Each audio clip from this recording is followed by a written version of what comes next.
Hello, and welcome to another reading from the book, The Faith I Live By, a daily devotional.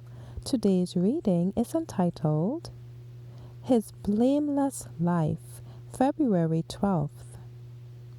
Hereafter I will not talk much with you, for the prince of this world cometh, and hath nothing in me. John 14, verse 30. We should have no misgivings in regard to the perfect sinlessness of the human nature of Christ. He is a brother in our infirmities, but not in possessing like passions. As the sinless one, his nature recoiled from evil.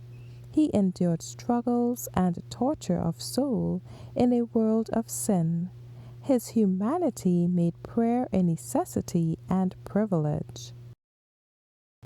He could have sinned, he could have fallen, but not for one moment was there in him an evil propensity.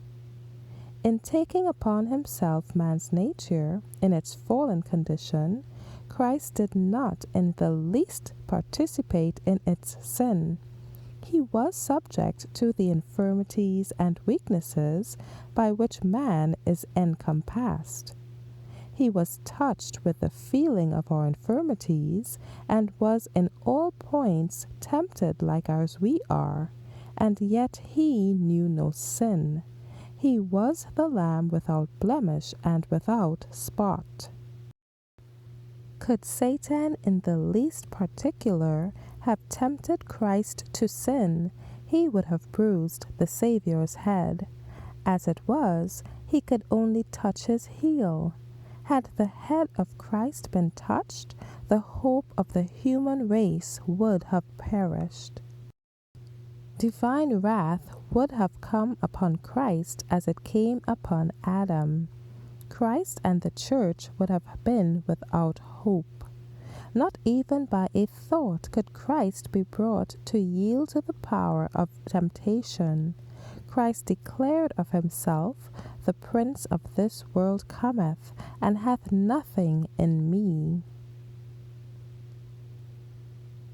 Jesus did not allow the enemy to pull him into the mire of unbelief, or crowd him into the mire of despondency and despair.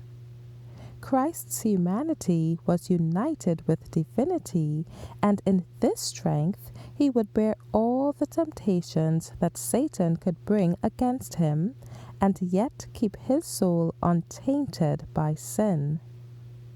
And this power to overcome he would give to every son and daughter of Adam who would accept by faith the righteous attributes of his character. Thank you for listening. I trust that you have received this wonderful message God had in store for you. God's peace be upon you. Maranatha.